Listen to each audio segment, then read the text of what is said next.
হজরত জিব্রাইল আলহি ওয়াসাল্লাম বিশ্বনবী মোহাম্মদ সাল্লাল্লাহু আলহি ওয়াসাল্লামের নিকটে উপস্থিত হলেন। তখন জিব্রাইল আলহিসাল্লামের হাতে ছিল একটি বেহেশতি ফল। হজরত জিব্রাইল আলহিসাল্লাম উক্ত ফলটি বিশ্বনবী হজরত মোহাম্মদ সাল্লাল্লাহু আলহি ওয়াসাল্লামের হাতে দিয়ে বললেন, হে আল্লাহর প্রিয় হাবিব, আপনি এই ফলটি খান। এই ফলটি মহান আল্লাহ তাআলা আপনার জন্য প্রেরণ করেছেন। নবী করিম সাল্লাল্লাহু আলহি ওয়াসাল্লাম জিব্রাইল আলহিসাল্লামের বিশেষ নির্দেশে সেই ফলটি খেয়ে ফেললেন। এই ফলটিতে এমন একটি অপূর্ব ঘ্রাণ ছিল যা হজরত মোহাম্মদ সাল্লাল্লাহু আলহি ওয়াসাল্লাম এই পৃথিবীতে কখনও পাননি। হজরত মোহাম্মদ সাল্লাল্লাহু আলহি ওয়াসাল্লাম ফলটি খাওয়ার পর হজরত জিব্রাইল আলহিসাল্লাম সেখান থেকে চলে গেলেন। এই ঘটনার কিছুদিনের মধ্যেই বিশ্বনবী হজরত মোহাম্মদ সাল্লাল্লাহু আলহি ওয়াসাল্লামের প্রিয়তমা স্ত্রী হজরত খাদিজা রাদিয়াল্লাহু তাআলা আনহা গর্ভবতী হলেন। কিছুদিন পর আবারও হজরত জিব্রাইল আলহিসাল্লাম হজরত মোহাম্মদ সাল্লাল্লাহু আলহি ওয়াসাল্লামের কাছে আগমন করলেন এবং সুসংবাদ দিলেন, হে আল্লাহর রাসূল, এবারও আপনার একটি কন্যা সন্তান জন্মগ্রহণ করবে, যে কন্যা হবে জগতের শ্রেষ্ঠ নারী এবং সকল নারীদের শ্রেষ্ঠ রমণী।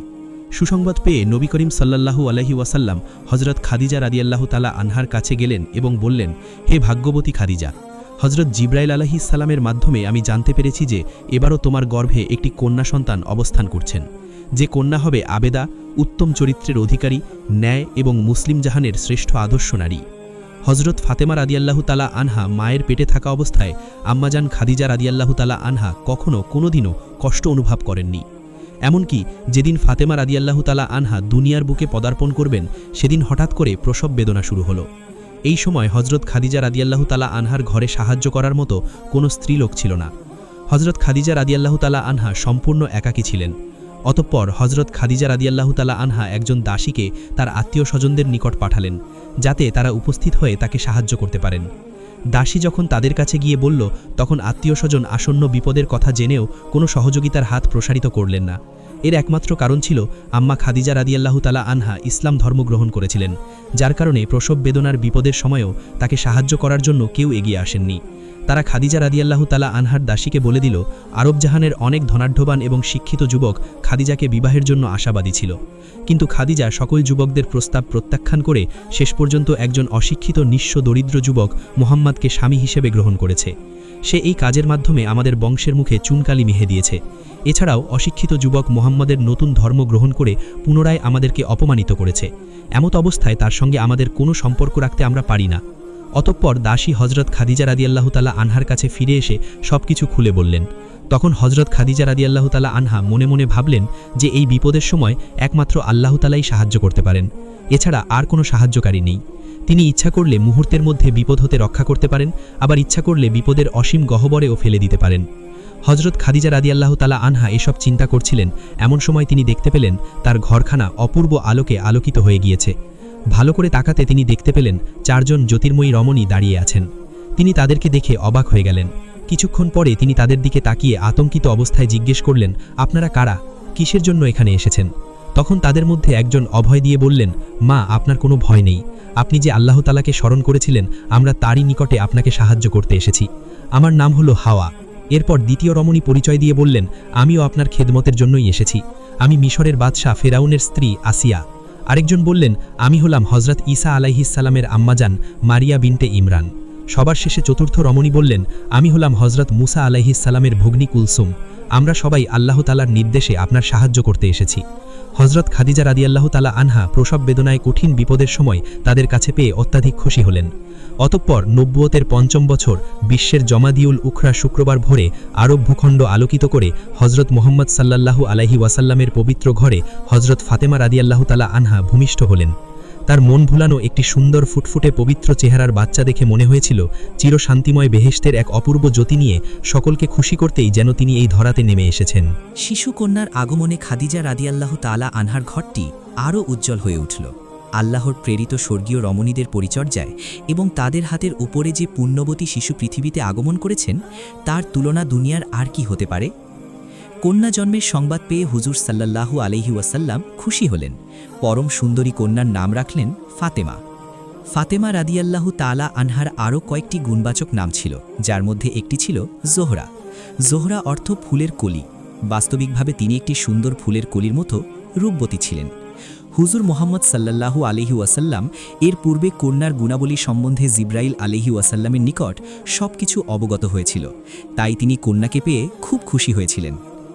নবী কন্যা হজরত ফাতেমা রাদিয়াল্লাহু তাআলা আনহা ছিলেন ছোটবেলা থেকে অত্যন্ত ধীরস্থির ও গম্ভীর প্রকৃতির।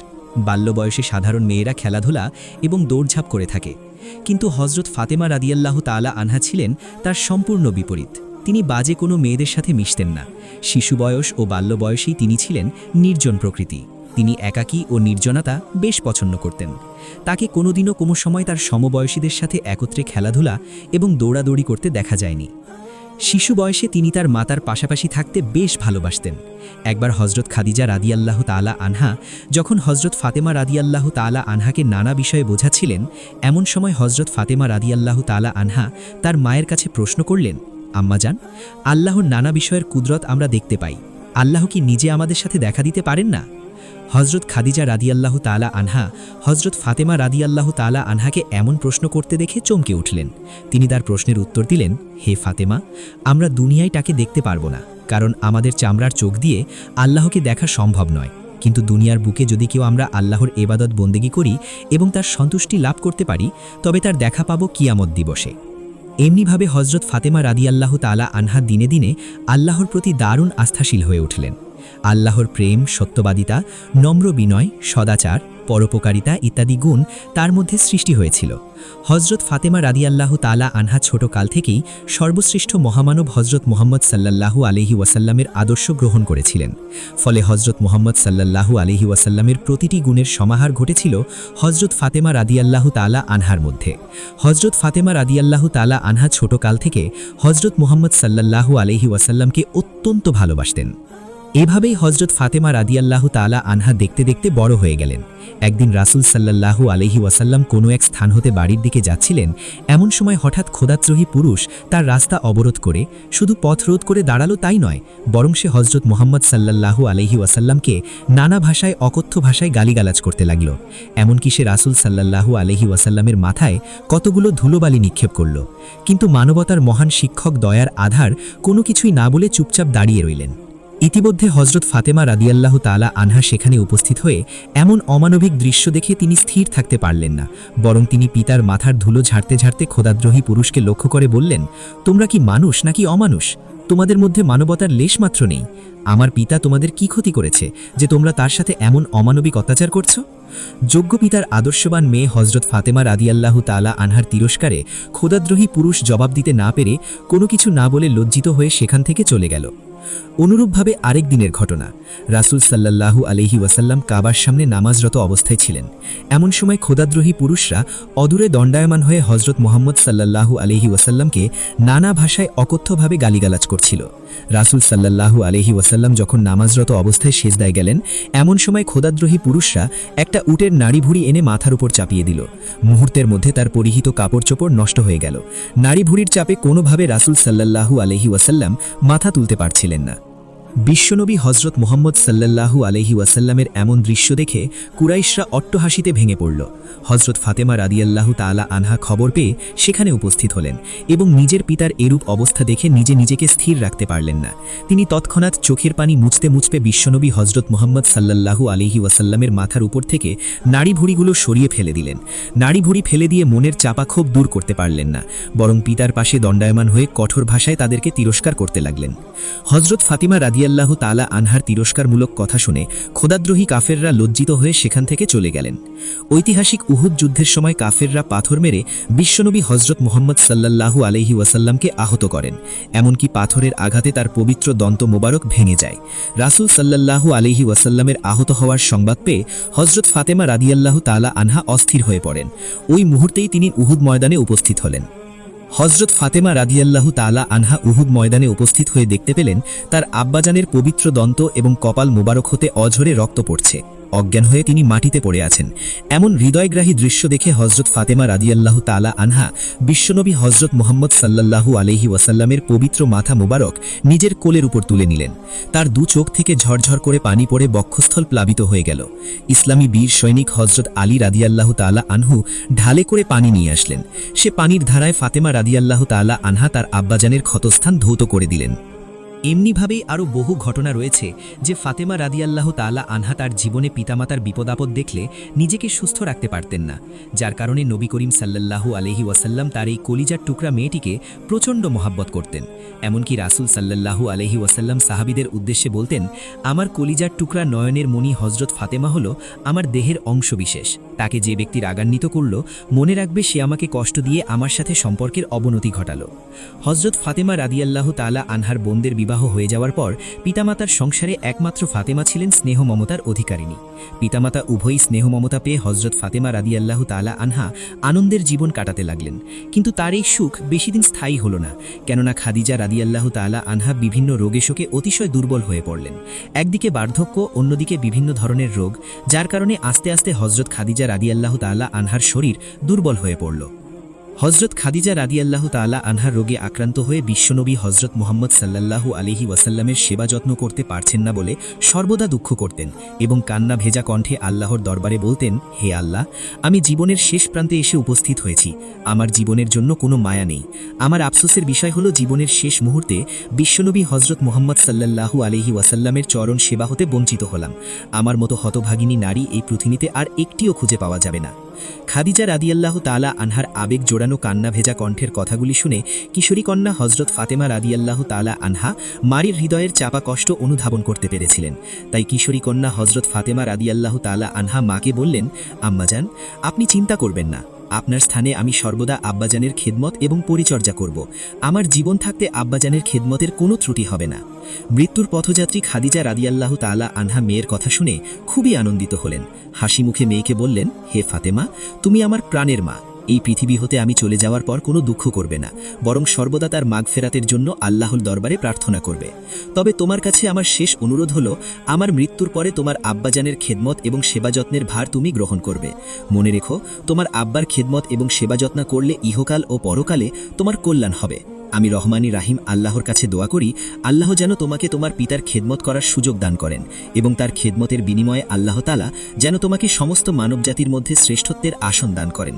তোমার সুনাম সুখ্যাতি যেন পৃথিবীর বুকে চিরদিন অক্ষয় হয়ে থাকে। হজরত ফাতেমা রাদিয়াল্লাহু তাআলা আনহার বয়স তখন 11 বছর, যখন তার মাতা হজরত খাদিজাতুল কুবরা রাদিয়াল্লাহু তাআলা আনহা ইন্তেকাল করেন। আম্মাজান খাদিজা রাদিয়াল্লাহু তাআলা আনহার বিদায়ের পর নবী করিম সাল্লাল্লাহু আলাইহি ওয়াসাল্লাম নিজেকে স্থির রাখতে পারলেন না। মনে হতো যেন রাসূল সাল্লাল্লাহু আলাইহি ওয়াসাল্লামের অন্তর ভেঙে চৌচির হয়ে গিয়েছে। এদিকে মাতৃহারা হজরত ফাতেমা রাদিয়াল্লাহু তাআলা আনহা দুঃখে কষ্টে একেবারে ভেঙে পড়লেন, কেননা খাদিজা রাদিয়াল্লাহু তাআলা আনহা তার এই মেয়েকে অন্তরের অন্তরস্থল দিয়ে ভালোবাসতেন, আর ফাতেমা রাদিয়াল্লাহু তাআলা আনহা মাকে জীবন দিয়ে ভালোবাসতেন। একবার ফাতেমা রাদিয়াল্লাহু তাআলা আনহা মায়ের কথা মনে করে কান্না ভেজা কণ্ঠে নবী করিম সাল্লাল্লাহু আলাইহি ওয়াসাল্লামকে বললেন, আব্বাজান, আমার যখনই মাতৃহারা হজরত ফাতেমা রাদিয়াল্লাহু তাআলা আনহা এমন কথা শুনে বিশ্বনবী হজরত মুহাম্মদ সাল্লাল্লাহু আলাইহি ওয়াসাল্লামের অন্তরে খুবই ব্যথা পেলেন। আদরের দুলালিকে আবেগভরা কণ্ঠে স্নেহের সুরে সান্ত্বনা দিয়ে বললেন, হে ফাতেমা, তোমার মায়ের মতো মা এই পৃথিবীতে কজন আছে তুমি কি তা একবার ভেবে দেখেছ? আমার দৃঢ় বিশ্বাস রহমানি রাহিম আল্লাহ তাআলা বেহেশতের মধ্যে তোমার মাকে শান্তিতে রেখেছেন। তুমি তার জন্য কোনো দুঃখ করবে না, বরং সর্বদা তার মাগফিরাতের জন্য আল্লাহর কাছে প্রার্থনা করবে। অতঃপর হজরত মুহাম্মদ সাল্লাল্লাহু আলাইহি ওয়াসাল্লাম মক্কা থেকে হিজরত করে মদিনায় আসেন। তখন হজরত ফাতেমা রাদিয়াল্লাহু তাআলা আনহার বিবাহের বয়স হয়েছিল। এই কারণে হজরত ফাতেমা রাদিয়াল্লাহু তাআলা আনহার জন্য বিবাহের প্রস্তাব আসা শুরু হলো। বহু দূর দূরান্ত হতে ধনবান সুদর্শন যুবক হজরত মুহাম্মদ সাল্লাল্লাহু আলাইহি ওয়াসাল্লামের আদরের কন্যা কলিজার টুটিয়া ফাতেমা রাদিয়াল্লাহু তাআলা আনহাকে বিবাহ বন্ধনে আবদ্ধ করার জন্য অগ্রহে প্রস্তাব পাঠাতে লাগলেন। এমনকি আনসার এবং মুজাহিদ সাহাবীরাও নবী করিম সাল্লাল্লাহু আলাইহি ওয়াসাল্লামের কাছে প্রস্তাব পেশ করলেন, কিন্তু মহানবী হজরত মুহাম্মদ সাল্লাল্লাহু আলাইহি ওয়াসাল্লাম কোনো কথা না দিয়ে চুপচাপ থাকলেন। অবশেষে হজরত আলী রাদিয়াল্লাহু তাআলা আনহু বিয়ের জন্য আবেদন করলেন।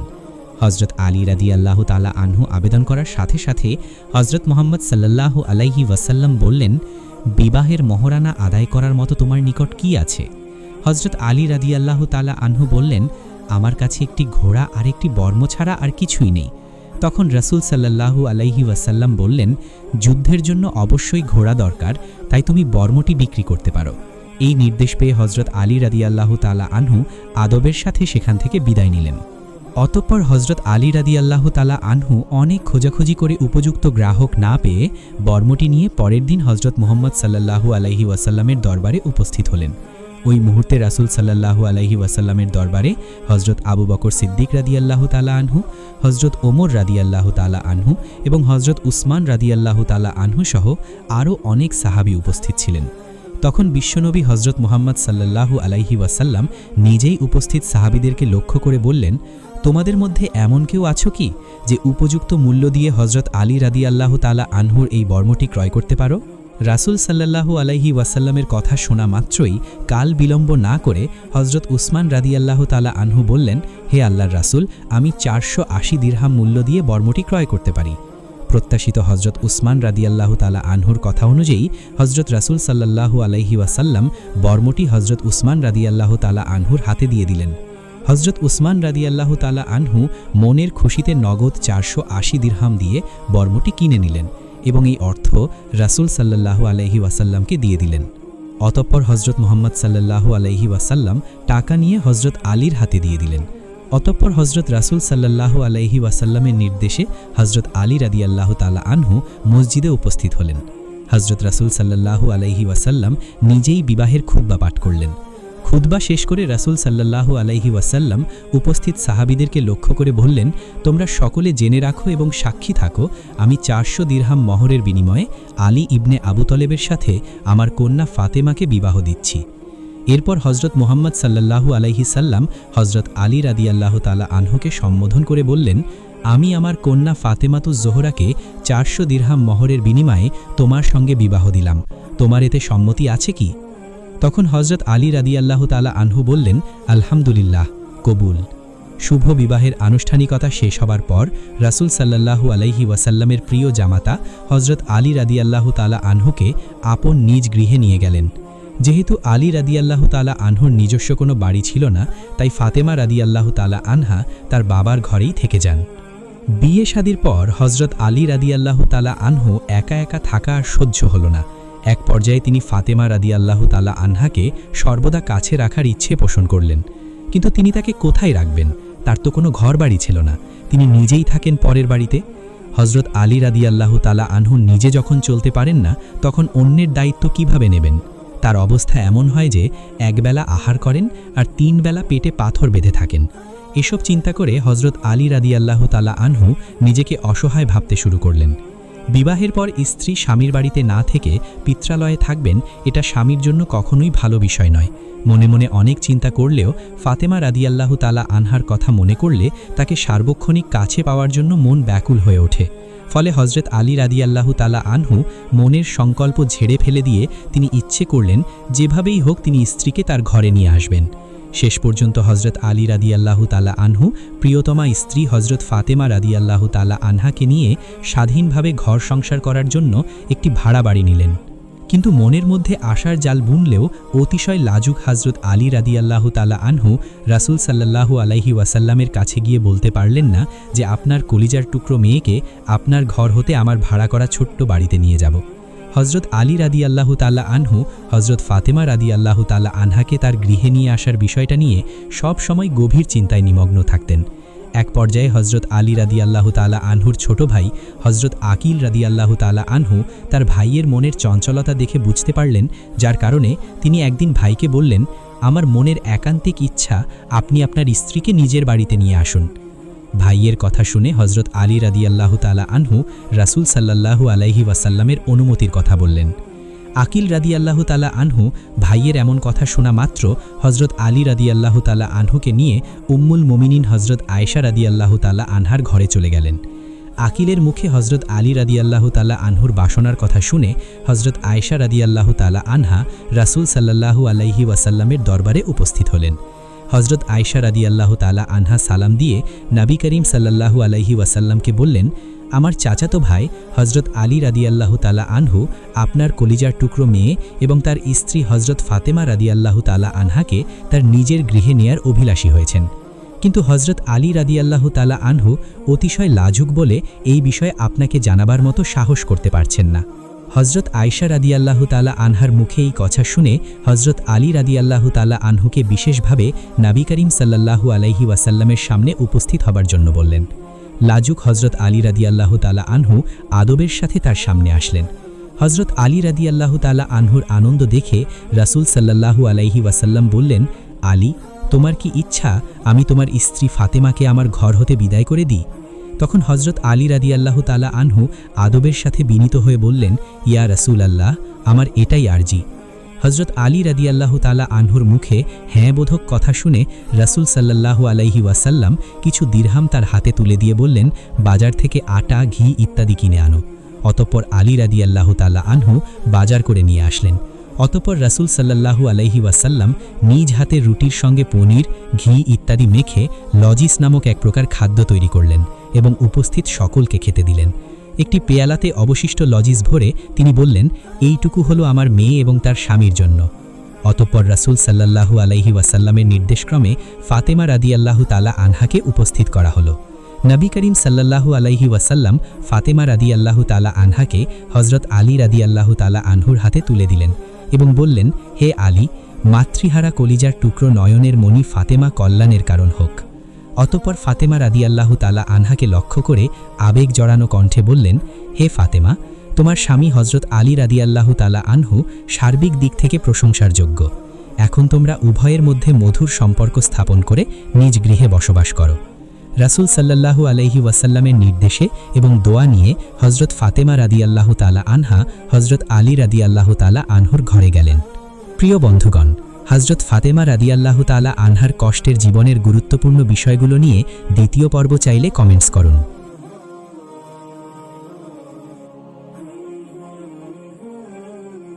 আসসালামু আলাইকুম ইসলাম প্রিয় ভাই বোনেরা, আশা করছি আপনারা সকলেই অনেক অনেক ভালো আছেন। প্রিয় দর্শক, আজকের এই ভিডিওতে আপনি জানতে চলেছেন হযরত আলী রাদিয়াল্লাহু তাআলা আনহু এবং ফাতেমা রাদিয়াল্লাহু তাআলা আনহু এর দুই ছেলে ইমাম হাসান এবং হুসাইনকে জিবরাইল আলাইহিস সালাম আল্লাহর নির্দেশে কেন দুটি জামা পৃথিবীতে পাঠিয়েছিল। এমনকি প্রিয় দর্শক, এই জামা দুটি দেখে মহানবী হযরত মুহাম্মদ সাল্লাল্লাহু আলাইহি ওয়াসাল্লাম কেন কেঁদে ফেলেছিল, সেই বিষয়টি জানতে আজকের এই ভিডিওটি না টেনে সম্পূর্ণ দেখতে থাকুন। আর হ্যাঁ প্রিয় দর্শক, আপনি যদি আমাদের এই ছোট্ট চ্যানেলটিতে প্রথমবারের মতো ভিজিট করে থাকেন, আপনি যদি ইসলামকে ভালোবাসেন এবং এই ধরনের রিলেটেড ভিডিও দেখতে ভালোবাসেন, তাহলে চ্যানেলটি সাবস্ক্রাইব করে আমাদের সাথে থাকুন। হাসান এবং হুসাইন রাদিয়াল্লাহু তাআলা আনহুয়ের ঈদের দিন জান্নাতি পোশাক এবং জিবরাইল আলাইহিস সালামের বিস্ময় অলৌকিক ঘটনা। ঈদের দিন সকালবেলা রাসূলুল্লাহ সাল্লাল্লাহু আলাইহি ওয়াসাল্লামের কলিজার টুকরা হাসান এবং হুসাইন রাদিয়াল্লাহু তাআলা আনহু তাদের মা ফাতেমার কাছে ঈদের নতুন জামার জন্য কান্নাকাটি করছেন। মা ফাতেমার কাছে গিয়ে তারা আবদার করে বলছেন, আজ ঈদের দিন আশপাশের সমবয়সী অনেকেই নতুন জামা পরে হাসি ফুর্তি করছে, কিন্তু আমাদের নতুন জামা নাই কেন? একথা শোনার পর মা ফাতেমা কান্না করে গোপনে তাদেরকে সান্ত্বনা দিতে লাগলেন। অগত্যা তাদেরকে বললেন, তোমরা গোসল করে এসো, আমি তোমাদের জন্য জামার ব্যবস্থা করছি। পূর্ববর্তী মা ফাতেমা দুই পুত্রকে গোসল করতে পাঠিয়ে মহান আল্লাহ রব্বুল আলামিনের দরবারে লুটিয়ে পড়লেন। বলতে লাগলেন, হে প্রভু, হাসান এবং হুসাইন গোসল করে এসে জামা চাইলে আমি তাদের কি জবাব দেব? তুমি কি চাও আজ ঈদের দিন তাদের সামনে মিথ্যাবাদী সাব্যস্ত হই এবং তারা মিসকিনদের মতো ঈদ করুক? আল্লাহ তাআলার তৎক্ষণাৎ হযরত জিবরাইল আলাইহিস সালাম দর্জির বেশে দুটো জামা দিয়ে মা ফাতেমার ঘরে পাঠালেন। দরজায় শব্দ করার সাথে সাথে মা ফাতেমা সিজদা থেকে মাথা তুললেন এবং দর্জির কাছ থেকে জামা দুটো গ্রহণ করলেন। একটি জামা ছিল লাল আর একটি জামা ছিল নীল। শিশু হাসান হোসেন ঘরে ফিরে নতুন জামা পেয়ে আনন্দে বিভোর হয়ে গেল। তারা দুজনে জামা দুটো বুকে জড়িয়ে রাসূলুল্লাহ সাল্লাল্লাহু আলাইহি ওয়াসাল্লামের ঘরের দিকে দৌড়াতে লাগলো। তারা ডাক দিল, না না, এই দেখো আমাদের নতুন জামা। রাসূলুল্লাহ সাল্লাল্লাহু আলাইহি ওয়াসাল্লাম জামা দুটো দেখে কেঁদে উঠলেন। তিনি নীল জামাটি হাসান রাদিয়াল্লাহু তাআলা আনহুকে এবং লাল জামাটি হোসেন রাদিয়াল্লাহু তাআলা আনহুকে পরিয়ে দিলেন, যা পরবর্তী সময়ে হযরত হাসান রাদিয়াল্লাহু তাআলা আনহুয়ের বিষপানের নীল মৃত্যু এবং হুসাইন রাদিয়াল্লাহু তাআলা আনহুয়ের কারবালার ময়দানে রক্তাক্তভাবে শাহাদাতের একটি প্রতি ইঙ্গিত দেয়। প্রিয় দর্শক, সবচেয়ে বড় কথা হচ্ছে এই ঘটনাটি এবং যাই বলেন ঐতিহাসিক ঘটনাটির কোনো ভিত্তি নেই। এই ঘটনার চেয়ে অলৌকিক ঘটনা নবী পরিবারের সাথে ঘটতে পারে, কিন্তু এই ঘটনা নির্ভরযোগ্য বর্ণনা সূত্রে বা নির্ভরযোগ্য গ্রন্থে পাওয়া যায় না। অতএব এ ঘটনা প্রচার করার কোনো সুযোগ নেই আর এর কোনো প্রয়োজনও নেই। প্রিয় নবীর প্রিয় দৈহিক নয়নমণি জান্নাতের ফুল হুসাইন রাদিয়াল্লাহু তাআলা আনহু, তার অন্যতম বৈশিষ্ট্য হলো তিনি শারীরিক গঠনে অনেকটা রাসূল সাল্লাল্লাহু আলাইহি ওয়াসাল্লামের মতো ছিলেন। এ ব্যাপারে আহসান ইবনে মালিক রাদিয়াল্লাহু তাআলা আনহু একটি বর্ণনা করেছেন। তিনি বলেন, লোকেদের মাঝে দৈহিক কাঠামোয় রাসূলুল্লাহ সাল্লাল্লাহু আলাইহি ওয়াসাল্লামের সঙ্গে হাসান ইবনে আলীর তুলনায় বেশি সাদৃশ্যপূর্ণ আর কেউ ছিল না। পৃথিবীতে তিনি ছিলেন রাসূলুল্লাহ সাল্লাল্লাহু আলাইহি ওয়াসাল্লামের সুগন্ধময় ফুল। ইরশাদ হয়েছে, হাসান ও হুসাইন দুজন এই পৃথিবীতে আমার দুটি সুগন্ধময় ফুল। যুগ যুগ ধরে মানব সভ্যতায় ফুলকে ভালোবাসার নির্দেশ হিসেবে দেখা হয়। প্রিয় নবী সাল্লাল্লাহু আলাইহি ওয়াসাল্লাম তার দুই দ্রৌহিককে ফুলের উপমা দিয়ে আমাদের বুঝিয়েছেন যে তিনি তাদের কতটা ভালোবাসতেন। আর হুসেইন রাদিয়াল্লাহু তাআলা আনহু ছিলেন সেই দুই সৌভাগ্যবানের একজন। রাসূলুল্লাহ সাল্লাল্লাহু আলাইহি ওয়াসাল্লামের ভাষ্যমতে তিনি হবেন জান্নাতি যুবকদের সর্দারদের একজন। রাসূলুল্লাহ সাল্লাল্লাহু আলাইহি ওয়াসাল্লাম বলেছেন, হাসান ও হুসেইন প্রত্যেকেরই জান্নাতি যুবকদের সর্দার। তাদের প্রতি রাসূলুল্লাহ সাল্লাল্লাহু আলাইহি ওয়াসাল্লামের ভালোবাসা এতটাই গভীর ছিল যে অবসর সময়ে তাদের দুজনকে বুকে জড়িয়ে রাখতেন এবং যারা তাদের ভালোবাসবে তাদের জন্য মহান আল্লাহর কাছে দোয়া করতেন। উসামা ইবনে যায়েদ রাদিয়াল্লাহু তাআলা আনহু থেকে বর্ণিত, এক রাতে আমার কোনো প্রয়োজনে নবী সাল্লাল্লাহু আলাইহি ওয়াসাল্লামের কাছে গেলাম। অতএব নবী সাল্লাল্লাহু আলাইহি ওয়াসাল্লাম এমন অবস্থায় বাইরে এলেন যে একটা কিছু তার পিঠে জড়ানো ছিল, যা আমি অবগত ছিলাম না। আমি আমার প্রয়োজন সেরে অবসর হয়ে প্রশ্ন করলাম, আপনার দেহের সঙ্গে জড়ানো এটা কি? তিনি পরিধে বস্ত্র উন্মুক্ত করে দেখা গেল তার দুই কোলে হাসান এবং হুসেইন রাদিয়াল্লাহু তাআলা আনহা। তিনি বললেন, এরা দুজন আমার পুত্র, দৈহিক এবং আমার কন্যার পুত্র। হে আল্লাহ, আমি এদের দুজনকে অনেক ভালোবাসি, সুতরাং তুমি তাদের ভালোবেসো এবং যে ব্যক্তি এদের ভালোবাসবে তুমি তাদেরও ভালোবাসো। হুসেইন রাদিয়াল্লাহু তাআলা আনহুর প্রতি রাসূলুল্লাহ সাল্লাল্লাহু আলাইহি ওয়াসাল্লামের অকৃত্রিম ভালোবাসার মাত্রা কতটুকু তা আরেকটি ঘটনা দ্বারা আরো বেশি উপলব্ধি করা যায়।